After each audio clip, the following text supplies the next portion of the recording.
All right, Rebecca Black, welcome to Lollapalooza. Welcome to Chicago. Thank you. So exciting to meet you, and what an incredibly unique story you have in the way that we all got to know you, and now here you are performing at Lolla twice. Yeah. Yeah. How does that feel? It's, I'm excited. I'm excited to wake up today. I've been very nervous all week, but I've been, just because the cicadas, by the way, are going nuts right now. Oh, well, that's summer in Chicago. It's distracting me. No, I've been really looking forward to this because this is a festival that I came to when I was in high school. I had one of the best weekends of my life here. So many artists that are obviously there's so many just historical music moments that have happened here, and I'm so honored to be able to be a part in both of my ways, So you mentioned that you came here when you were in high school, and that's actually a huge conversation that we have about Lollapalooza is that this is a festival where the youngins come out to play. How do you remember your experience when you were a teen coming out here and having fun? And were you crazy? I was crazy, yeah. My phone got stolen. I was dancing in the rain. I have this photo of my gross muddy Converse that I was wearing. I flew out here with one of my friends. We had just the best weekend of our lives. It was one of those first weekends I think I ever really had on my own as a kid. And going and being at a festival fully enthralled. And so it's always been a special place to me. And all my friends, and a lot of my friends are here playing this weekend. I have other friends here to support all of us. So it just feels really sweet. And it feels like home in a way. Oh, love that. And so when you came here in high school, this is post Friday. Girl, yeah, I was 13. I was middle school. Right. So at that point, you're already famous, running around at Lolla. Are people stopping you oh my God, are you? I compared to who I was seeing, no, people were not stopping me. If they were, I don't remember. But no. How funny. How different are your sets that you're going to do at Lolla? Because I feel when you're at the Perry stage, there's a vibe of party, and then the other stages you get more different kinds of crowds, different families and whatnot. How are you differentiating your sets so that people that see you twice are getting two different shows? Well, one's a DJ set. Yeah. That's completely different from my live set. My live set is all my music. It's very theatrical. They're costume, they're dancers. It's all my music. I'm singing. That's at Tito's stage later tonight. But at Perry's, when Lollapalooza asked me to do this festival, they asked me to do a DJ set as well at the main EDM stage, which is going to be really fun. I have been a DJ for years now. I got to do Boiler Room last year, which is I think how a lot of people found out that I do this. Right, yeah. But it's a fun place to be because as much as I love to DJ, I really do think my world lives in a different world than a lot of the other EDM acts that play that stage. I will be bringing the gay people to the Perry stage.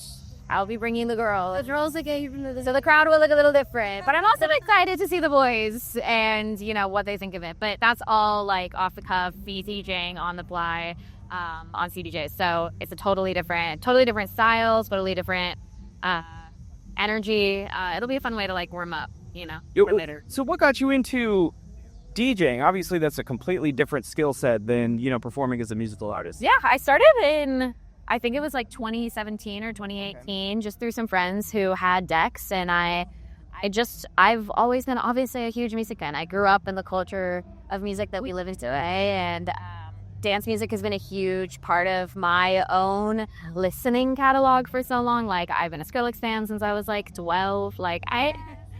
I've always loved that culture. I grew up also seeing it at a lot of these festivals, Lolla, Cella, all these places, and I just did it for fun. And as I think a lot of DJs do, all of a sudden you end up booking your first gig out of nowhere. Maybe you're getting paid, maybe you're not, and you show up at a club and you play the club night and you try to make it through. And I remember my first time on CDJs and trying to figure it out, and that was 7 years ago. And so it's really fun to I've really just played a lot of clubs. I've played festivals. I've done multiple Boiler Rooms. I just love the culture.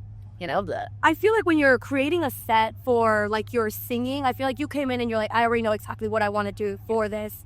But when you're DJing, you do kind of get into the crowd and you're what are they feeling? Usually, oh yeah, some T-Birds.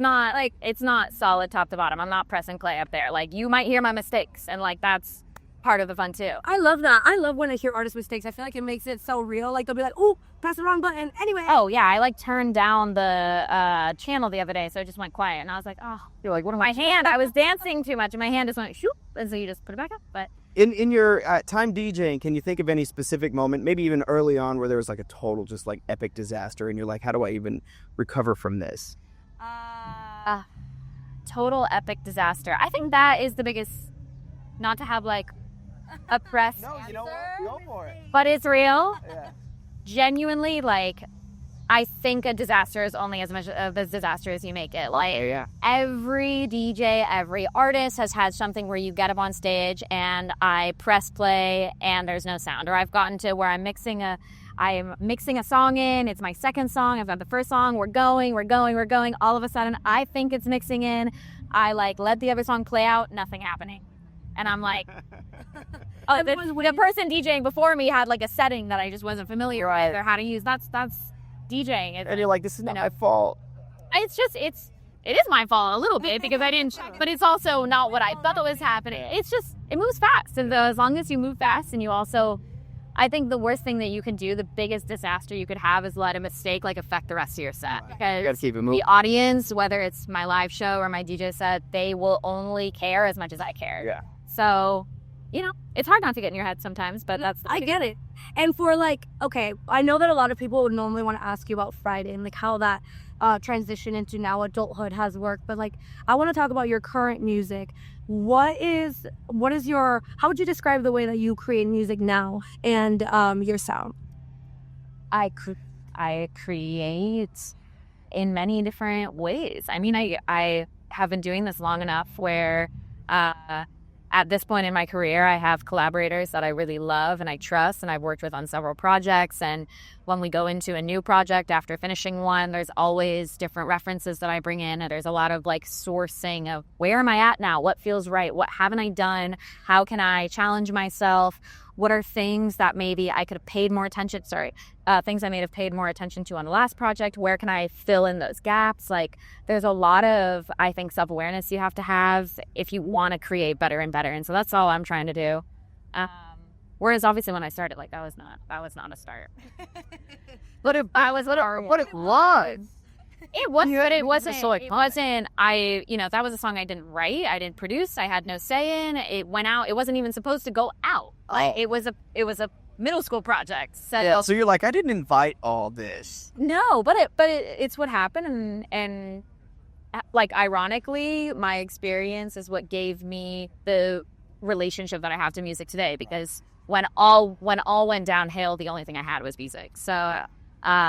I wouldn't know the artists that I reference and know and love today if it weren't for that experience and being like a literal loser in high school. But that's every artist out there. Everyone's looked a loser in high school. We all want to think we're cool, but we're all figuring it out. Especially the artsy people, I feel like you think like they say like band nerds and theater nerds and choir nerds and all that stuff, but really it's just people who are like trying to find themselves and trying to find their art. Well, yes, and that was me. Like, I was a theater kid growing up, and I spent so much of my life knowing that I wanted to be a performer for a living, and it found me in the funniest way.